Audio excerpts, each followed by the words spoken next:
Pokoknya kalau ada kotak berisi makanan, di belakangnya ada tulisannya ingredient, lalu berisi banyak sekali bahan-bahan, dan kalau ada yang tidak bisa kita mengerti, itu artinya udah terproses, tinggalkan itu. Namun apa sekarang sudah ada ya data atau penelitian yang menunjukkan peningkatan risiko kanker akibat pola makan yang modern ini? Ada nggak datanya?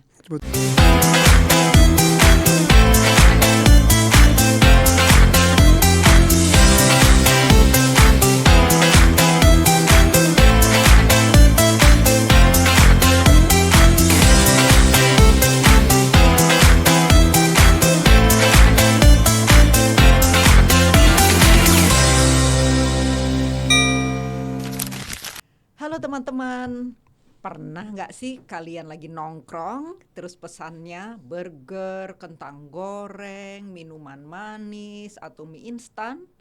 Rasanya pasti enak, praktis dan bikin happy kan? Tapi tahu nggak kalian, kebiasaan ini bisa jadi bom waktu buat kesehatan usus kita. Hari ini kita akan ngobrol santai tapi serius bersama Profesor Aru Wisaksono Sudoyo. Beliau adalah Ketua Umum Yayasan Kanker Indonesia. Dan kita akan bahas tentang kanker kolorektal atau kanker usus besar. Penyakit yang diam-diam bisa muncul dari gaya hidup modern kita. Jadi kalau kamu masih mikir, junk food kan cuma bisa bikin gemuk. Siap-siap kaget karena ternyata dampaknya bisa jauh lebih besar. Stay tune karena obrolan ini bisa jadi titik balik buat hidup sehat kamu mulai sekarang. Halo Prof. Aru, apa kabar? Selamat pagi, kabar baik, terima kasih. Good. Prof. Aru, apa sih itu kanker kolorektal dan atau usus besar ya dikenal juga, dan mengapa kasusnya juga banyak, tapi tolong jelasan di mana sih letaknya, itu bisa dijelaskan Prof? Ya, terima kasih. Jadi sebenarnya kanker itu adalah pertumbuhan ganas yang dapat terjadi di hampir semua alat tubuh. Nah, sekarang kita masuk ke kolorektal. Apa sih usus besar itu? Kalau ada gambarnya di sini, ya kita melihat bahwa makanan yang masuk ke kita itu dari mulai kerongkongan sampai keluar itu, darah yang paling akhir itu namanya usus besar. Ya, jadi kita lihat dari sini, ini sebelah kanan ya, ke atas, nyebrang ke bawah, lalu keluar. Usus yang ini, dan memang ususnya lebih besar dari yang lain, itu namanya usus besar atau kolorektal, kolon dan rektum. Ini adalah alat tubuh kita yang kita bahas hari ini. Oke, jadi kanker kolorektal itu bisa di yang area yang pink ini semua, yang digambar Ya, pink ini ya. dari mulai usus buntu Ya. sampai ke lubur. Oke, Gitu. Baik Prof. Prof. Aru, gejala awal apa aja sih yang sering diabaikan oleh masyarakat, kemudian anak-anak muda, sehingga terjadi kanker kolorektal ini? Ya, memang masalahnya adalah gejala pada kanker usus besar itu amat sangat dikatakan sumir atau dapat terlewatkan, yaitu perubahan pola buang air besar. Ya, kita mempunyai kebiasaan tertentu kan, biasanya keluarnya bagus gitu ya. Ada yang begini, ada yang ke atas itu kan. Nah, pada suatu saat berubah. Sekarang keras, habis itu cair, habis itu kecil-kecil, keras lagi. Atau dari biasanya tiap hari menjadi berapa hari sekali. Perubahan pola, perubahan pattern, itu yang paling utama dan pertama. Kalau nanti tumornya sudah agak besar, ya gejalanya adalah sudah jelas, yaitu buang air besar, lalu ada darahnya. Tapi pada waktu itu sudah lebih lanjut lagi gitu. Oke, apakah penyebabnya itu selain faktor makanan, apakah ada gaya hidup dan juga faktor riwayat keluarga, Prof? Ya, sebetulnya hanya 10% yang ada riwayat keluarga yang diturunkan. Itu namanya herediter. Ya. Yang lainnya itu lingkungan atau kebiasaan, gaya hidup. Dan gaya hidup menyangkut kebiasaan olahraga, tidak bisa mempertahankan berat badan tubuh, dan makanan. Makanan faktornya besar, agak lebih besar dari rokok malah. Karena kita memasukkan bahan yang dapat memicu kanker itu ke dalam tubuh kita, dan itu sesuatu yang seringkali sulit untuk kita hindari, walaupun bisa dan harusnya bisa.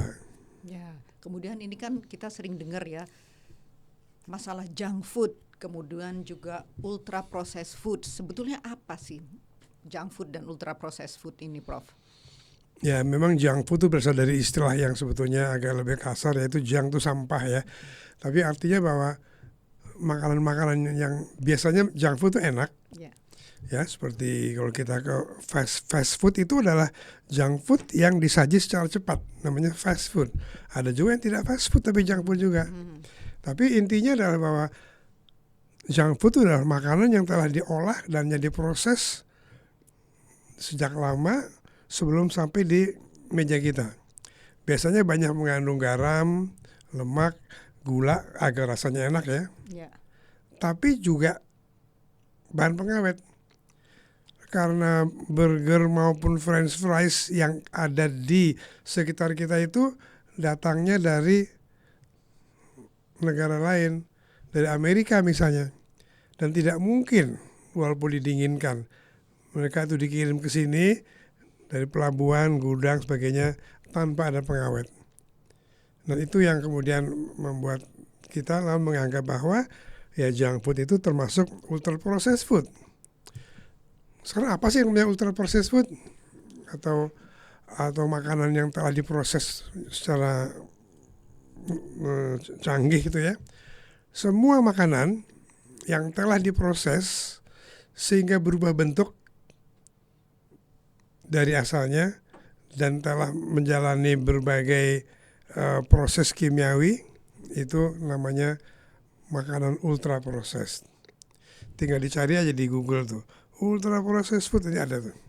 Dan kalau kita melihat antara lain pengawet dan sebagainya itu. Jadi kalau kita melihat juga bahwa ultra processed food itu sesuatu yang ada di sekitar kita, dari mulai biskuit-biskuit sampai kue-kue, ya. Dan itu tidak bisa enggak ya, kita akan terekspos setiap kali gitu. Apakah itu juga bisa termasuk makanan buatan rumah sendiri, Prof? Berarti karena proses food tadi. Kalau di rumah enggak, itu namanya processed food. Ada makanan mentah, makanan yang telah diproses, dan makanan yang telah di ultra processed. Ultra processed food itu buatan industri. Baik, ya. Yang ada, pokoknya kalau ada kotak berisi makanan, di belakangnya ada tulisannya ingredient, lalu berisi banyak sekali bahan-bahan, dan kalau ada yang tidak bisa kita mengerti, itu artinya udah ultra processed, tinggalkan itu. Oke, tapi Prof, kita melihat ya ini anak muda itu kayaknya senang sekali dengan yang namanya junk food ya atau fast food gitu ya. Karena selain itu juga keren gitu, praktis juga dan cepat saji. Sebetulnya apa kaitannya dengan kanker usus? Sebenarnya itu tidak saya tidak menyalahkan anak muda ya. Pertama karena saya belum tua ya. Ya baru OTW tua gitu. OTW. Ya. Karena memang kita seringkali tidak bisa dengan mudah menghindari.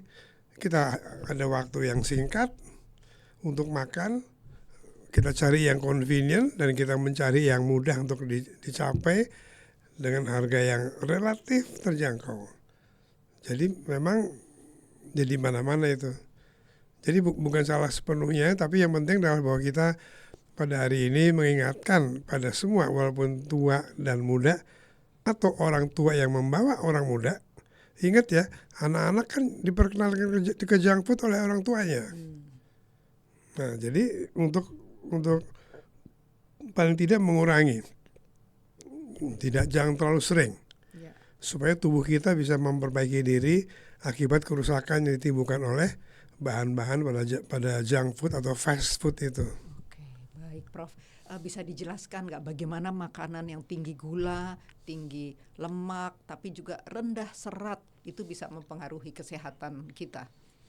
Ya, pertama kalau seperti kita ketahui, makanan yang telah kita makan itu akan pelan-pelan mengalir melalui usus sampai keluar. Semakin lama semakin padat. Nah, dan itu didorong oleh adanya serat. Kalau serat itu kurang, maka massa kotoran itu akan lambat sekali turunnya. Jadi racun yang ditimbulkan oleh hasil pemrosesan dari makanan yang udah selesai itu lama di jalan, dia akan lebih lama juga dia mengganggu permukaan usus itu. Itu prinsipnya kurang salah di situ. Dan mengapa kok banyak lemak itu menimbulkan masalah? Karena lemak itu akan menghasilkan asam empedu. Kalau kita makan lemak, itu asam empedu kita akan keluar. Itu sih wajar, memang harus. Tapi kalau kita banyak makan lemak terus asam empedunya keluar dan kemudian lama di jalan, asam empedu itu akan mengiritasi permukaan usus. Jadi makan lemak nggak terlalu salah, yang penting harus cepat turun. Jadi lemak harus Diimbangi. ditemani oleh banyak serat, buah-buahan, sayur-sayuran dan sebagainya. Itu kita tidak dapatkan pada fast food atau junk food yang model cepat itu. Iya. Berarti sebetulnya makanan yang berlemak nggak apa-apa asal diimbangi dengan serat yang memadai gitu, yang cukup. Ya, karena ini kemarin baru heboh nih di awal tahun ini, akhir tahun ini dan awal tahun ini di Amerika, bahwa yang namanya segitiga nutrisi itu sekarang dibalik. Tadinya yang paling bawah itu adalah karbohidrat, atas itu yang paling sedikit adalah lemak, dan itu sekarang dibalik. Sekarang malah anjurannya adalah makanlah daging, makanlah protein, bukan lagi protein dan lemak. Nah, ini membawa konsekuensi bahwa kalau kita memang makan lemak, kita harus makan serat untuk supaya dia turunnya banyak. Mengapa ada seperti itu? Karena memang ternyata banyaknya kita makan makanan yang bebas lemak. Ingat, makanan bebas lemak itu sebetulnya adalah ide dari industri makanan Amerika agar muncul industri fat free itu merupakan itu very profitable. Tapi ternyata di Amerika baru menyadari bahwa 30 tahun terakhir banyaknya orang makan karbohidrat, artinya banyaknya makan gula, jadinya tidak mengurangi penyakit jantung, tidak mengurangi diabetes, dan juga tidak mengurangi kanker. Makanya sekarang mereka balik dengan catatan dijaga kombinasi dan komposisinya. Oke, Prof. Wah, luar biasa sekali. Namun apa sekarang sudah ada ya data atau penelitian yang menunjukkan peningkatan risiko kanker akibat pola makan yang modern ini? Ada nggak datanya? Sebetulnya tidak, pola makan sudah lebih awal lagi, bahwa pola makan modern itu yang di perlambatan dari makanan baik itu sudah lama, datanya di literatur ada. Itu sudah terbukti, bukan hanya soal filosofis ataupun sesuatu yang bersifat kategorikal gitu ya. Tapi ini merupakan hasil dari penelitian. Karena itu juga sekarang sudah diakui bahwa bakteri dalam usus yang kita sebut sebagai mikrobiom itu atau microbiome itu amat sangat berperan dalam kesehatan usus besar itu, dalam mencegah kanker, dalam mencegah penyakit autoimun, dan dalam membuat obat-obatan itu lebih efektif. Nah, ini semua tuh sudah. Yang terakhir, yang ilmu terakhir itu yang mengenai kuman itu. Kalau mengenai tadi itu udah lama diketahui dan literaturnya udah banyak. Tapi kuman dalam usus atau mikrobiom itu adalah sesuatu yang sekarang menjadi amat sangat penting, sehingga apa yang kita sebut probiotik sebagainya tuh tidak hanya soal kesehatan umum, tapi sudah mencakup kesehatan secara khusus, yaitu untuk mencegah kanker dan untuk untuk memperbaiki toleransi seseorang terhadap obat kanker. Oke, seperti itu. Kalau seseorang sudah terbiasa makan junk food nih ya, apa langkah realistis untuk memulai mengurangi junk food hari ini? Langkah yang realistis ya amat sulit, tapi bisa, yaitu stop aja. Komitmen ya. Ya, sama juga seperti merokok. Ya.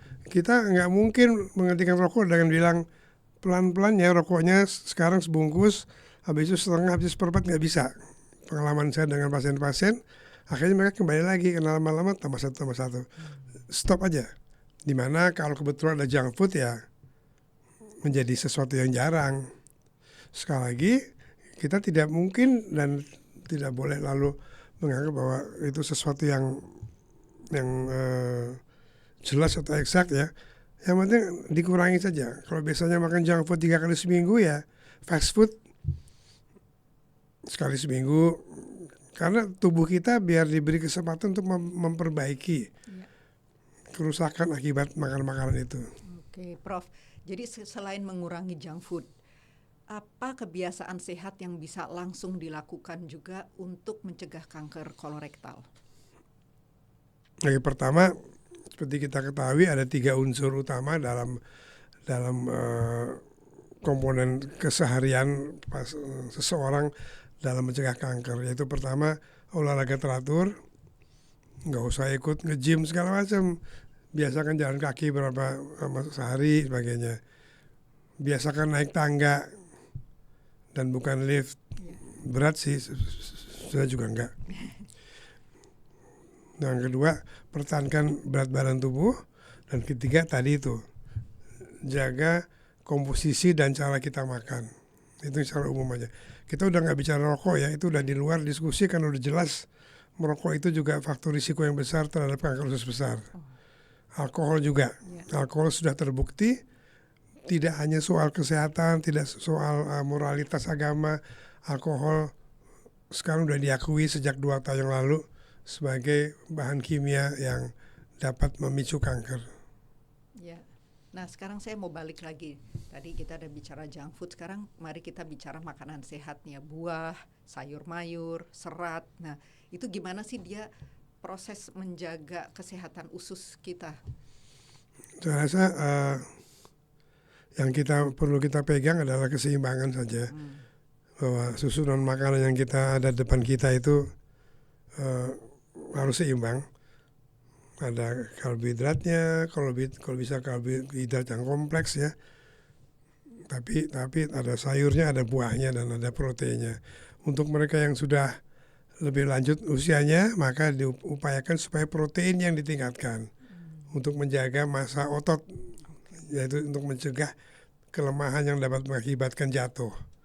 Tapi secara umum makan yang seimbang itu, dan kalau bisa makanan yang di rumah.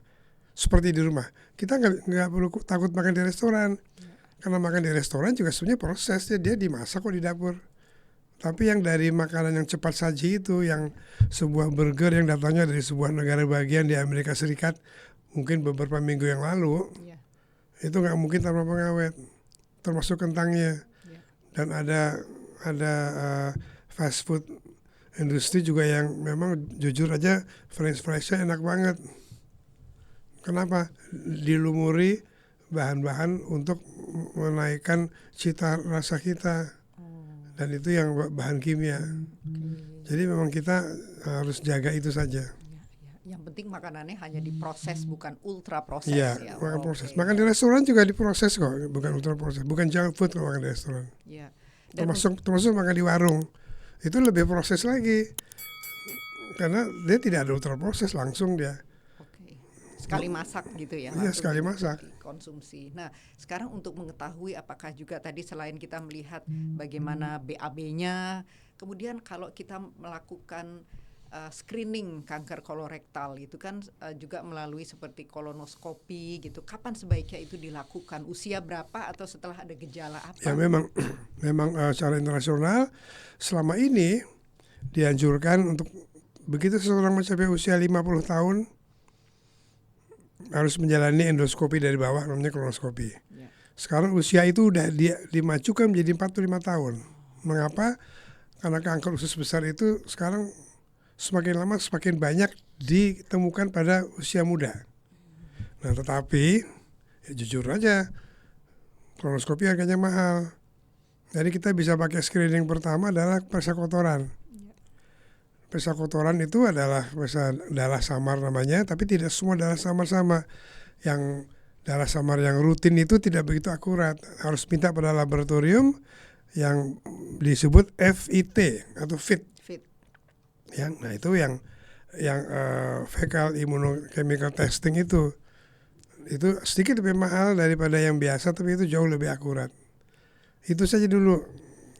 Karena kalau nggak salah kolonoskopi itu harganya bisa jutaan itu, ya kalau kita minta sebagai screening, dan juga itu tidak diganti oleh BPJS karena itu sifatnya deteksi dini bukan pengobatan Oh, begitu. gitu. Jadi kalau walaupun orang yang usianya masih 40-an tapi kalau dia tahu kebiasaan sejak 15-20 tahun yang lalu sering makan ultra processed food atau junk food, itu sebaiknya melakukan ya kolonoskopi paling enggak Kolonoskopi gitu ya. kalau dia mampu atau ada asuransi. Ya, Kalau tidak, paling tidak periksa kotoran. ya. Tapi yang paling penting tadi itu pola buang air besar. Biasakan untuk mencatat sendiri atau memahami kebiasaan yang dia ada dan yang berubah. Dan biasakan untuk ngintip hasil karyanya tiap kali keluar. Oke, Banyak yang tidak lakukan itu karena jijik ngelihat hasil karyanya sendiri. Padahal hasil karya sendiri kok itu.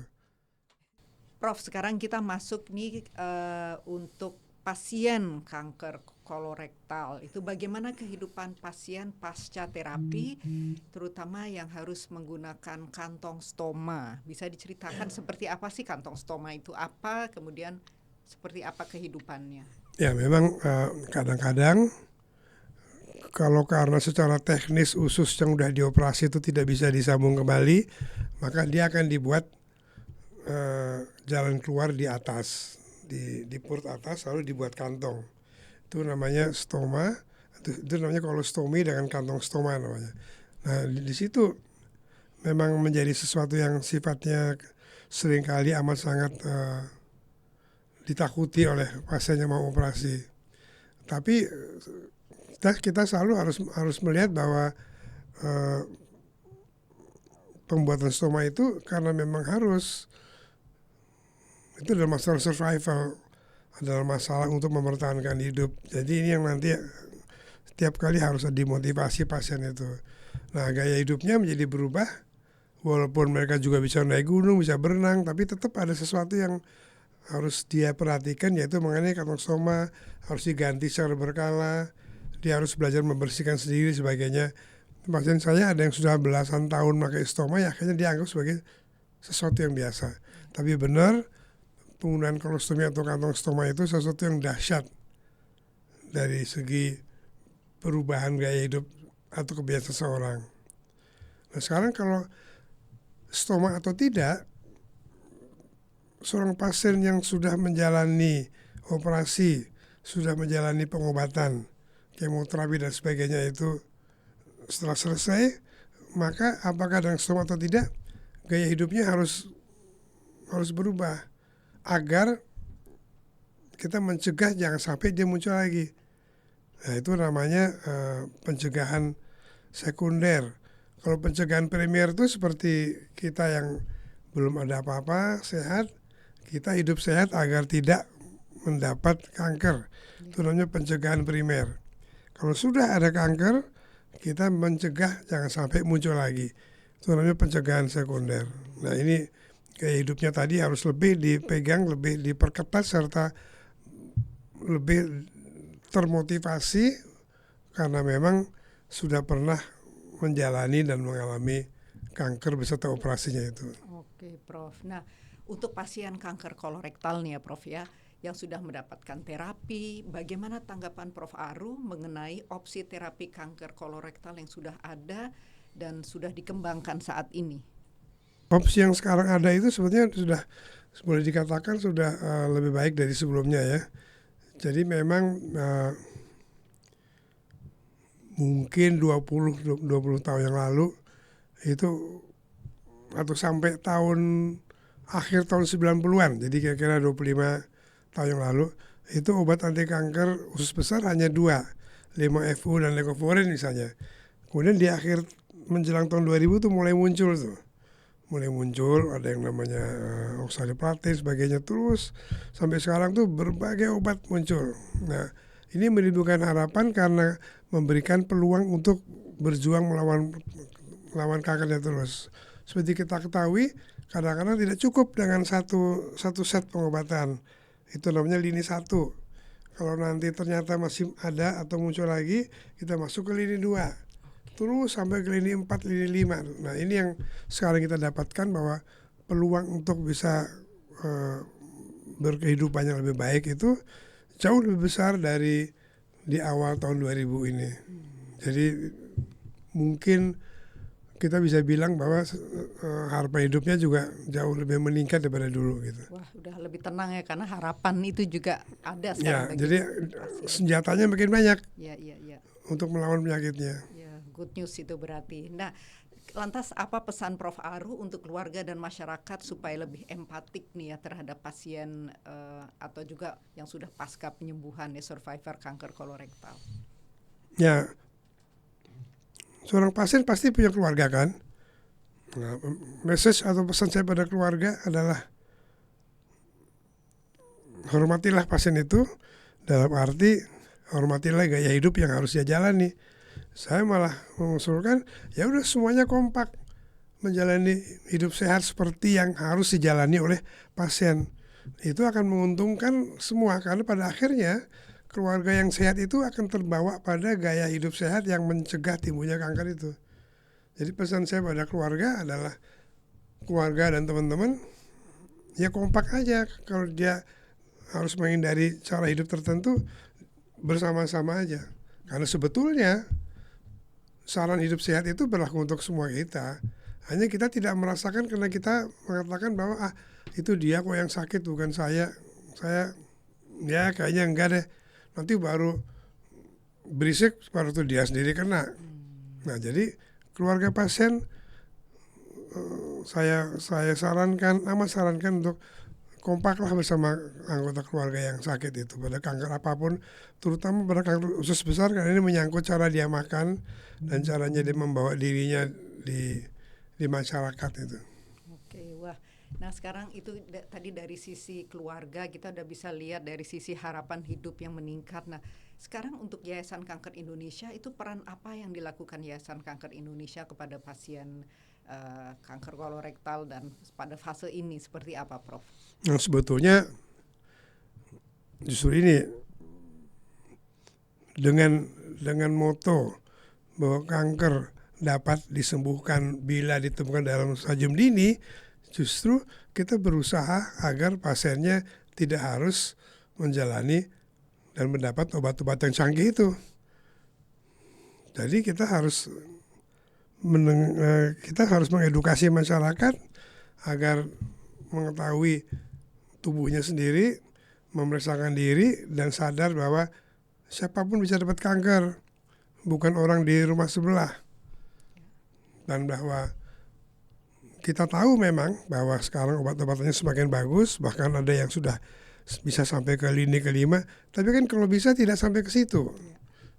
Kalau bisa adalah kita cukup hanya dengan kolonoskopi, ketemu stadium dini, operasi, selesai. Kalaupun kemo yang ringan, selesai. Itu stadium 1, stadium 2. Udah stadium 3, 4 itu sudah harus menjalani berbagai pengobatan itu. Jadi Yayasan Kanker Indonesia juga memberi masukan-masukan itu ya kepada masyarakat ya. Ya, jadi bagaimana kita, dan itu tidak mudah tuh karena kita memang dikepung oleh industri makanan. Kita dikepung oleh situasi. Orang-orang yang anak muda terutama yang kerja di kantor, dia sudah nggak pulang lagi untuk makan, ya dia harus ke mall atau ke warung untuk makan. Dan untuk makan dia mencari makanan yang cepat, yang terjangkau tapi cepat. Kalau makannya di warung malah masih lebih baik karena makannya diproses. Tapi kalau dia ke fast food, itu makanan yang udah mulai dibungkus di Amerika itu mungkin 2-3 minggu sebelumnya gitu. Jadi memang kita juga mesti bersama-sama dengan masyarakat kembali ke makanan yang segar atau proses. Itu utamanya itu aja. Kembali ke makanan yang diproses. Karena sekarang amat jahat itu Indonesia makanan. Ada sosis yang sudah kecil-kecil udah tersedia, tinggal dimakan langsung. Itu kan nggak mungkin tanpa ada pengawet, tidak mungkin. Nggak mungkin ya sampai awet 6 bulan, 1 tahun. Kita memang dikepung. Ya. Ya usahakanlah kita melepas dari kepungan itu. Ya.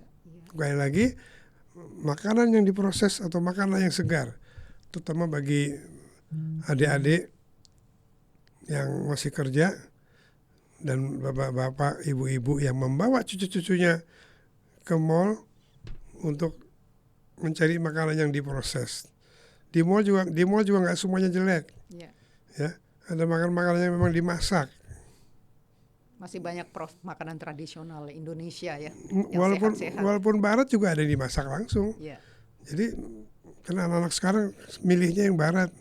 Ini juga satu fenomena yang akan meningkatkan kemungkinan kankernya nanti, tapi itu di luar topik hari ini ya. Ya, ya. Intinya adalah makanan yang diproses itu yang harus Iya. kita pegang, Baik. bukan ultra proses. Ya, makanan yang diproses. Nah, Prof Aru, karena kita juga sudah di penghujung acara, apa pesan Prof Aru untuk sahabat JKI yang ingin hidup lebih sehat dan waspada terhadap kanker kolorektal? Ya, ini perlu sekali lagi, maksud saya kanker usus besar itu sekarang amat sangat meningkat di Indonesia dan di seluruh dunia ya. Karena gaya hidup kita udah berubah. Dari tadinya di luar 10 besar, sekarang kanker usus besar udah nomor 3. Nomor 2 untuk laki-laki, nomor 3 untuk wanita. Ya. Jadi kita mesti waspada mengenai hal-hal yang tadi, bahwa gaya hidup, makanan, serta hal-hal yang berhubungan dengan cara pemrosesan makanan itu menjadi amat sangat penting. Waspadalah terhadap apa yang di sekitar kita. Dan bahwa insya Allah kita akan bisa mencegah terkena kanker itu. Dan kalaupun kita sudah akan kena, kenalilah gejala-gejala awal itu tadi. Perubahan pola buang air besar. Jangan tunggu sampai buang air besar keluar darah. Itu saja. Wah, banyak sekali nih insight yang kita dapatkan dari Prof Aru pada hari ini. Jadi jelas ya, junk food itu bukan cuma soal berat badan, tapi bisa jadi pintu masuk kanker kolorektal. Dan pesan pentingnya, dengan usus sehat, hidup bisa lebih panjang dan berkualitas. Dan mulai hari ini, yuk kurangi junk food, perbanyak makan makanan berserat seperti buah-buahan dan sayur mayur, dan makan yang cukup diproses tapi tidak ultra proses. Dan jangan lupa, screening itu bukan hal yang menakutkan, tapi justru cara kita menjaga masa depan. Terima kasih Prof Aru, dan juga terima kasih kepada PT Takeda Innovative Medicines yang sudah mendukung edukasi ini. Ingat teman-teman, stop junk food, stop kanker kolorektal. Jangan lupa simak sajian edukatif menarik lainnya seputar kanker di podcast YKI TV dan Instagram kami di @yayasankanker_id. Subscribe dan follow ya. Dan sampai jumpa di episode berikutnya. Tetap sehat, tetap semangat, dan tetap bersama Yayasan Kanker Indonesia.